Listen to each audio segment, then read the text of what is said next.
Bismillahirrahmanirrahim. Assalamualaikum warahmatullahi wabarakatuh. Selamat pagi teman-teman semuanya. Kaifa halukum? Alhamdulillah ana bil khair wa anti? Alhamdulillah. Semoga teman-teman selalu dalam keadaan sehat ya.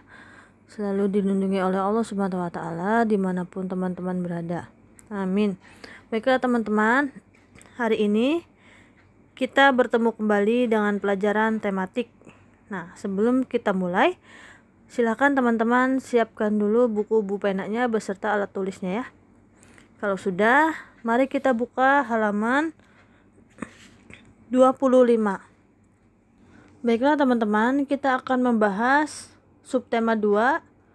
Materinya adalah gagasan pokok dan gagasan pendukung dalam bentuk diagram. Gagasan pokok dan gagasan pendukung akan lebih mudah dipahami jika disusun dalam bentuk diagram. Nah, teman-teman, apakah teman-teman tahu apa yang dimaksud dengan diagram? Nah, diagram itu adalah suatu gambar untuk menerangkan suatu informasi yang akan disajikan. Nah, kemudian teman-teman, ada 5 cara untuk menentukan gagasan pokok dan gagasan pendukung dalam bentuk diagram. Yang pertama adalah bacalah paragraf dengan saksama.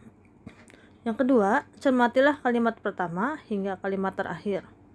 Ya, jadi harus diperhatikan ya kalimat pertama hingga terakhir. Ketiga, tentukanlah gagasan pokok dan gagasan pendukung paragraf. Nah, setiap paragraf pasti memiliki gagasan pokok dan gagasan pendukungnya. Yang keempat, gagasan pokok adalah bagian inti, dapat ditulis di bagian atas atau di tengah. Jadi gagasan pokok itu adalah cuma satu ya. Kemudian yang kelima, gagasan pendukung adalah cabang-cabang dari gagasan pokok atau uraian ya. Dapat ditulis di bagian samping atau bawah gagasan pokok. Nah, jadi kalau uraian itu jumlahnya lebih dari 1. Nah, teman-teman, inilah contoh teks yang ada gagasan pokok dan gagasan pendukungnya. Mari kita baca ya. Indonesia memiliki berbagai bahasa daerah, misalnya bahasa Batak, bahasa Jawa, dan bahasa Sunda. Keragaman bahasa di Indonesia tidak membuat bangsa Indonesia terpecah-pecah. Bangsa Indonesia tetap menjaga persatuan dan kesatuan. Bangsa Indonesia dipersatukan oleh bahasa persatuan, yaitu bahasa Indonesia. Nah, teman-teman, di sini bisa kita lihat bahwa gagasan pokok berada di atas, sedangkan gagasan pendukung berada di bawah. Nah, gagasan pokok di sini menjelaskan inti dari teks tersebut ya.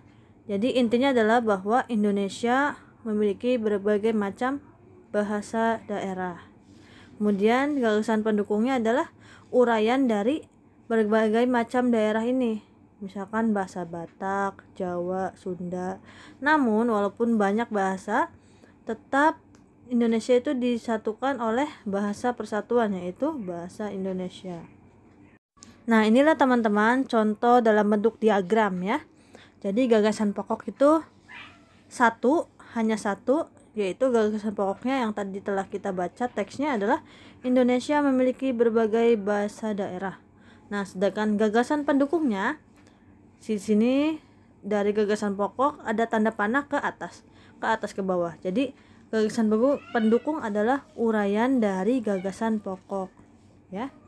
Nih, kita lihat yang paling kiri kita paling atas, bangsa Indonesia tetap menjaga persatuan dan kesatuan. Kemudian yang bagian atas kanan, bahasa Indonesia mempersatukan bangsa Indonesia.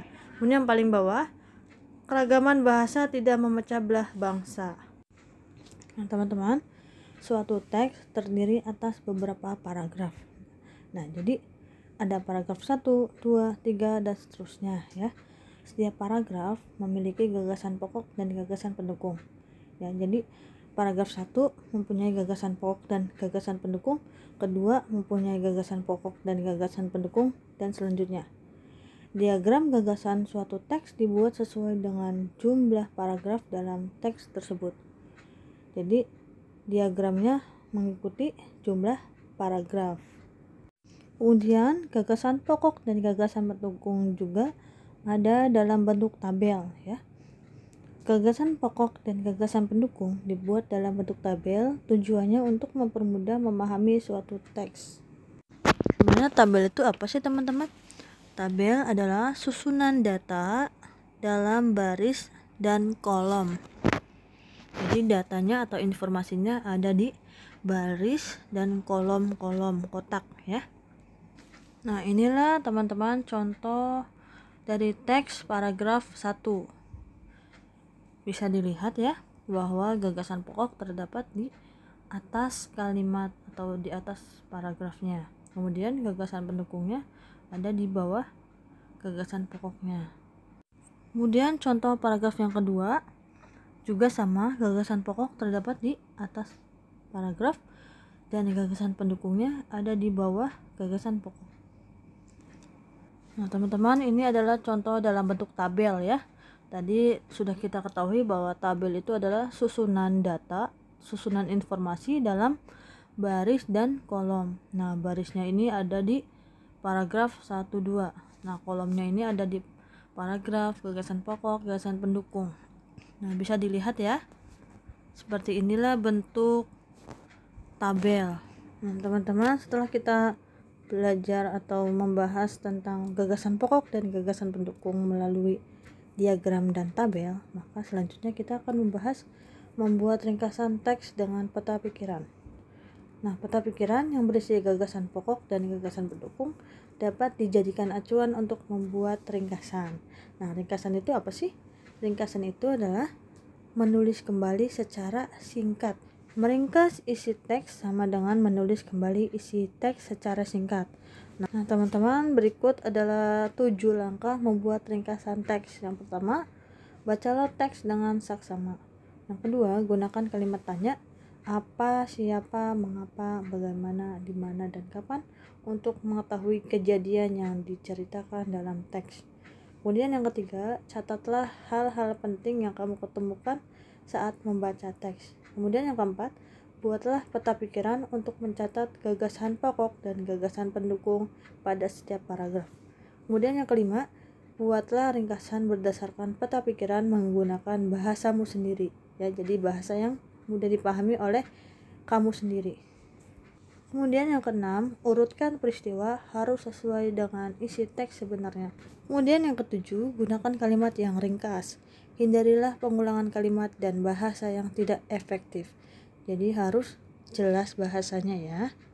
Alhamdulillah kita sudah membahas materi hari ini.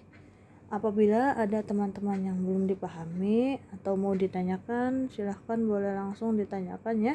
Tidak usah malu, tidak usah takut, tidak usah ragu, langsung saja ditanyakan. Mohon maaf apabila dalam penyampaian materi kurang berkenan atau kurang jelas. Ibu mohon maaf sebesar-besarnya. Semoga teman-teman selalu semangat belajarnya ya. Ibu akhiri, wassalamualaikum warahmatullahi wabarakatuh.